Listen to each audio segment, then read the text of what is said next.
কোকৰাঝাৰত বিজেপি মিত্ৰজোঁটৰ প্ৰাৰ্থী জয়ন্ত বসুমতাৰীৰ হৈ নিৰ্বাচনী প্ৰচাৰ মুখ্যমন্ত্ৰী কোকৰাঝাৰত ৰোড শ্ব'ত অংশগ্ৰহণ মুখ্যমন্ত্ৰীক সংগ দিলে মন্ত্ৰী অশোক সিংহল আৰু ইউজি ব্ৰহ্মই লগতে সংগ দিলে বিটিআৰ প্ৰধান প্ৰমোদ বৰুৱে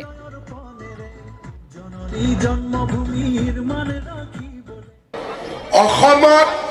14টা লোকসভাৰ আসন আছে 11খন আসনত বিজেপি দলে খেলিছিলে দুখন আসনত এজিপি দলে খেলিছিলে আৰু এখন আসনত ইউপিপিএল দলে ইলেকশন খেলিছিলে বিটিআৰত দুখন লোকসভা আছে এখন দৰং ওদালগুৰি আৰু এখন কোকৰাঝাৰ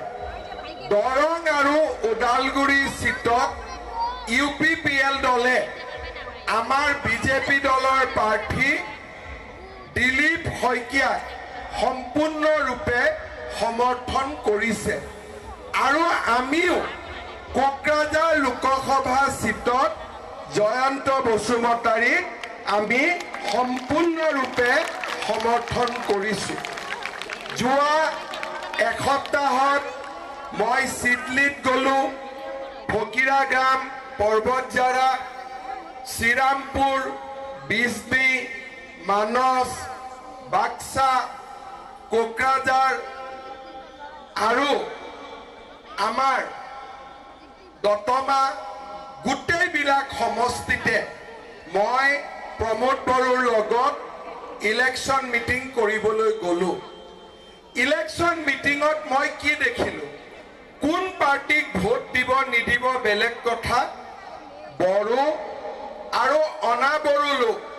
একেলগে বহিছে অসমীয়া বঙালী একেলগে বহিছে কোচ ৰাজবংশী আদিবাসী একেলগে বহিছে হিন্দু মুছলমান খ্ৰীষ্টিয়ান একেলগে বহিছে আজিৰ পৰা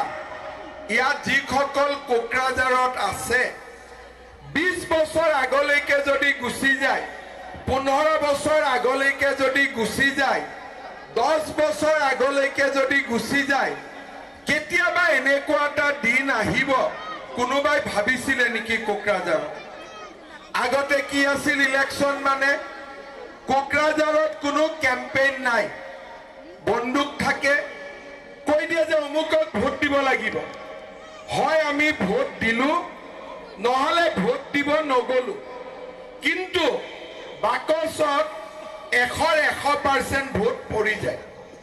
আমাৰ ইয়াতে এনেকুৱা ৰেকৰ্ড আছে যে কোনোবা সিটত যদি 2 লাখ ভোট আছে 1,99,000 ভোটে কাস্টিং হৈ গৈছে মানুহ কোনো ভোট দিব যোৱাই নাই তেনে